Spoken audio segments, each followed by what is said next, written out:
नमस्कार। हस्तक्षेप में आपका स्वागत है। मैं हूं अमलेंदु। कल टीवी लाइव पर एक गंभीर परिचर्चा का आयोजन किया गया, जिसमें देश की राजनीति में हो रही उठापटक का विश्लेषण वरिष्ठ पत्रकारों द्वारा किया गया। इस परिचर्चा में मैंने भी हिस्सा लिया। आइए देखते हैं इस परिचर्चा के कुछ प्रमुख अंश।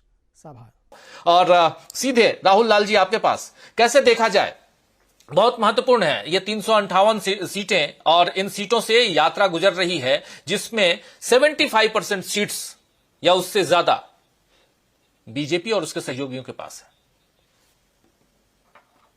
है। राजीव जी देखिए, जो भारत न्याय यात्रा है, यानी 14 जनवरी से जो यात्रा शुरू हो रही है, तो मैं पहले तो जो भारत जोड़ो यात्रा जो कि 7 सितंबर 2022 से शुरू हुई थी, और उसको आपने जिस तल्लीनता के साथ कवर किया था, बार बार ग्राउंड में आप भी और शकील साहब दोनों के दोनों दिख रहे थे, और अब अभी भारत न्याय यात्रा में भी सीधे सीधे इम्फाल से जुड़ रहे हैं। तो ये बड़ी अच्छी चीज है कि विपक्ष के तमाम प्रयासों को काफी गंभीरता के साथ दिखाने का डीवी लाइव का जो प्रयास है वो अत्यंत सराहनीय प्रयास है राजीव जी। और विपक्ष का, राहुल गांधी का जो प्रयास है ये, क्योंकि देखिए जब आप कहते हैं कि हम न्याय करना है, न्याय करते समय देखिए मैं मानता हूं कि पिछला पूरा 10 वर्ष काफी भारत में अन्याय के साथ बीता, और उसमें एक होता है कि अन्याय के प्रतीक के रूप में देखिए मणिपुर का मामला रहा। प्रधानमंत्री के ऊपर 2 बड़े आरोप लगते रहे कि वो मणिपुर का नाम नहीं लेते हैं और वो महंगाई का नाम नहीं लेते हैं। ना तो उन्होंने मणिपुर को लेकर बोला, ना महंगाई को लेकर बोला। और इस पूरे भारत एक न्याय यात्रा के दरमियान में ये दोनों मामले उठते रहेंगे, क्योंकि खुद जो मणिपुर के मुख्यमंत्री थे उन्होंने एक बड़े टीवी चैनल के दरमियान में बोला था कि जो वीडियो वायरल हुआ है वो तो एक वीडियो है, वो इस प्रकार के सैकड़ों वीडियो हैं, लेकिन अभी तक उसको लेकर फिर कोई जानकारियां प्रकाश में नहीं आई कि सरकार और प्रशासन किस रूप में काम कर रहा है। हम लोग अगर पृष्ठभूमि में जिसकी पूरी चर्चा कर चुके हैं कि सुप्रीम कोर्ट की कठोर टिप्पणियां हो, तमाम तरह की चीजें हो, उन सब मामलों को हम लोग देख चुके हैं। तो मणिपुर का यह घटनाक्रम, और जब इस प्रकार का घटनाक्रम हो, अब भारत माता को लेकर जो परिभाषा राहुल गांधी ने दी थी, वो सारी चीजें इसके साथ जुड़ती है, और वहीं से शुरू होता है 2024 का चुनाव। देखिए उत्तर प्रदेश, पूर्वोत्तर भारत जो है, नॉर्थ ईस्ट हम लोगों का एक समय में भारतीय जनता पार्टी का अच्छा खासा गढ़ बन चुका था, चाहे वो असम हो या फिर जो है कि असम के साथ साथ जो बाकी जो सिस्टर्स जो मणिपुर सही तमाम जो दूसरे राज्य हैं, मेघालय वगैरह सब जगह हम लोगों ने देखा। लेकिन आज स्थिति क्या है, मणिपुर के कारण हर तरफ पूरा राजनीतिक मिजाज नॉर्थ ईस्ट का बदल चुका है। राहुल गांधी उस समय भी नेशनल स्तर पे पहले नेता थे जो वहां पे पहुंचे और वहां पे मरहम पट्टी किया जाके, और आज इस यात्रा की शुरुआत वो 14 जनवरी के मकर संक्रांति के शुभ समय से उस यात्रा की शुरुआत वहां करने जा रहे हैं। तो मैं मानता हूं कि जो सीटों का गणित है वो प्रत्येक राज्य में काफी जबरदस्त परिवर्तन लाएगा, क्योंकि जो मुद्दे हैं वो जनता से जुड़े हुए मुद्दे हैं। जब आप सामाजिक मुद्दों की बात करते हैं, आर्थिक मुद्दों की बात करते हैं, राजनीतिक मुद्दों की बात करते हैं, भारत जोड़ो यात्रा में आर्थिक मामलों को राहुल गांधी ने काफी गंभीरता के साथ उठाया। वो मुद्दे अभी भी बने हुए हैं। अभी भी भारत में यह माना जाता है कि क्या न्याय मतलब केवल अडानी को न्याय दिलाना तो नहीं रह गया, कहीं ऐसा तो नहीं है कि चंद पूंजीपतियों को ही न्याय दिलाना जो है कि उद्देश्य बच गया, बाकी जनता के उद्देश्य कुछ भी नहीं है। तो क्या जो यहाँ की सीटें हैं, जो पूरे नॉर्थ ईस्ट की सीटें, देखिए बूंद बूंद से घड़ा बढ़ता है, तो एक एक राज्य की एक एक सीटें महत्वपूर्ण है विपक्ष के लिए। और मेरा मानना है कि आज जो इतने आसानी से जो हम लोग देख रहे हैं कि टीम इंडिया की जो सीट शेयरिंग में कोई बाधा उत्पन्न नहीं हो रही है, उसमें राहुल गांधी की भारत जोड़ो यात्रा और भारत न्याय यात्रा से जो अपेक्षाएं हैं पूरे के पूरे टीम इंडिया की, वही चीज है कि आपको वहां पे कोई किंतु परंतु की स्थिति दिखाई नहीं दे रही है। सीट शेयरिंग को लेकर बहुत विवाद माना जा रहा था कि खूब विवाद होगा, अरविंद केजरीवाल काफी ब्लैकमेल करेंगे, तमाम दूसरे बड़े नेता ब्लैकमेल करेंगे, जबकि यहां पे तो हमें लग रहा है कि इतना बड़ा गठबंधन बने, इतने बड़े बड़े क्षेत्रीय छत्रप शामिल हो और वहां इतना स्मूथ ढंग से काम हो जाए।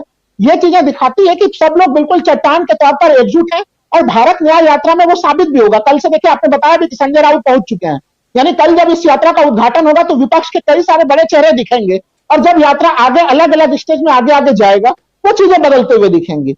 अब आप सोच के देखिए, पश्चिम बंगाल में जा रही है ये यात्रा, वहां पे जब ममता बनर्जी शामिल होंगी, झारखंड सरीखे राज्य में जा रहा है जहां पे कि 14 ही लोकसभा की सीटें हैं, लेकिन 8 दिनों का जो समय दिया जा रहा है, एक लंबा समय दिया जा रहा है। आप वहां पे भी कांग्रेस और विपक्ष की उम्मीदें काफी ज्यादा, यही कारण तो है कि हेमंत सोरेन को जो है कि समन पे समन ही लगातार भेजे जा रहे हैं। आखिर क्या व्याकुलता है कि आप उनको बिल्कुल इतना परेशान करके रखे और उनको चाह रहे हैं कि किसी भी रूप में हेमंत सोरेन जो है कि छोड़े टीम इंडिया को और वो एनडीए में आ जाए। तो वो प्रयास सही है कि टीम इंडिया काफी मजबूत है, वहां पे अगर जमीन पर आप देखेंगे स्थितियां काफी मजबूत नजर आ रही हैं। असम में जो इन्होंने हेमंता बिस्व शर्मा इतने बड़बोले किस्म के नेता हो गए ना, वो संविधान की धज्जियां हर हमेशा उनके हर बयान में जो है कि संविधान की धज्जियां उड़ते हुए दिखती हैं। हमारी देश की प्रकृति ऐसी नहीं रही कि ऐसे नेताओं को लोग बहुत ज्यादा लंबे समय तक बर्दाश्त करें। वो अल्पकालिक समय में आप राजनीतिक लाभ ले सकते हैं, लेकिन लॉन्ग टर्म में आपको नुकसान होगा और राहुल गांधी की न्याय यात्रा उसके नुकसान के भी नींव रख देगी। मेरा मानना है कि चाहे जहां जहां से भी ये यात्रा प्रवेश करेगी, वहां पे देखिए अभी टीम इंडिया के लिए खोने के लिए कुछ भी नहीं है, क्योंकि उनकी सीटें ही नहीं है लगभग 2019 में। पाने के लिए पूरा का पूरा समुद्र पड़ा हुआ है और ये आंकड़े बहुत भारी मात्रा में बदलेंगे। तभी मैंने बताया था कि जब भारत न्याय यात्रा की अचानक से घोषणा कर दी गई थी, तो जितनी खुशियां जो है कि विपक्षी खेमे में थी, उतनी खुशियां जो भारतीय जनता पार्टी का जो 5 स्टार होटल वाला जो बीजेपी हेड ऑफिस है, वहां पर भी खुशियां थी। वहां पर भी लोगों को लग रहा था कि अगर 60, 70, 80 सीटें भी अगर कम हो गई बीजेपी की वर्तमान में, तो दोनों गुजराती बंधुओं की निपटाई कर देने में हम लोगों को बड़ी सुविधा हो जाएगी। तो एक ऐसी यात्रा है जिससे हर कोई आशा लगा के रखा हुआ है। बीजेपी के लोगों को भी लग रहा है कि हम लोगों को भी न्याय राहुल गांधी के न्याय यात्रा से ही मिल सकती है, और देश के 140 करोड़ जनता की भी उम्मीदें इसी जगह पे खड़ी हैं। इस समय आप देखिए, आदि चंपत राय का एक बयान वायरल हो रहा है राजीव जी, उसमें वो अयोध्या के मंदिर में कह रहे हैं कि हमने 7-7 करोड़ के दरवाजे लगा दिए हैं, पता नहीं कहीं चोर आके दरवाजा ना उठा के ले जाए, कहीं पुजारी की गला काट के ना ले जाए। आप बताइए, उत्तर प्रदेश की डबल इंजन सरकार किस मामले पे आई थी राजीव जी? उत्तर प्रदेश की डबल इंजन की सरकार लॉ एंड ऑर्डर के लिए आई थी, बुलडोजर के कारण लाई गई थी वो लॉ पूरा मामला। और उसमें चंपत राय खुद कह रहे हैं कि राम मंदिर सुरक्षित नहीं है, ना राम मंदिर में पुजारी सुरक्षित होंगे। तो अब ये तो कोई विपक्ष का आरोप तो है नहीं, चंपत राय की खुद ही बड़बोलेपन में बयान दे रहे हैं, पूरी दुनिया देख रही है। अभी ये तमाम मामले उठेंगे, यकीन मानिए। जैसे जैसे समय का कालचक्र मैं देख रहा हूं कि आगे बढ़ता चला जा रहा है, भारतीय जनता पार्टी के लिए नैरेटिव और मुद्दा अपने हिसाब से सेट करना बहुत मुश्किल हो रहा है। मुझे मतलब वो धीरे धीरे उनके हाथ से जो है कि वो रेत की तरफ फिसलता चला जा रहा है। इसलिए सीटों के मामले के ऊपर जो आपका सवाल था, वो 2019 का चुनाव एक एक्स्ट्रा ऑर्डिनरी किस्म का चुनाव था। अभी तो ये राष्ट्रवाद का मामला, भारतीय जनता पार्टी का राष्ट्रवाद का मामला उठाती है। हम लोग देख रहे हैं कि वो सीमा की सुरक्षा करने में सफल नहीं है।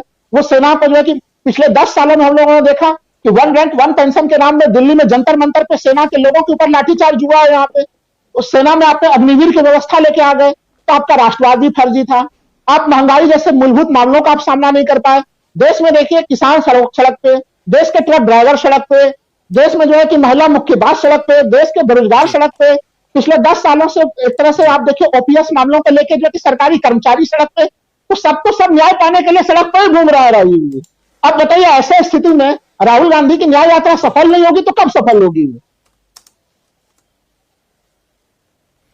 बिल्कुल आप सही कह रहे हैं, बिल्कुल सही कह रहे हैं कि राहुल गांधी की न्याय यात्रा सफल नहीं होगी तो कब सफल, अब नहीं होगी तो कब सफल होगी। और सबसे बड़ी बात यही कि इस न्याय यात्रा से आखिर क्या कुछ गेन करने जा रही है कांग्रेस पार्टी, क्या कुछ गेन करने जा रहा है विपक्षी गठबंधन, और कैसे फंसा रहा है विपक्षी गठबंधन।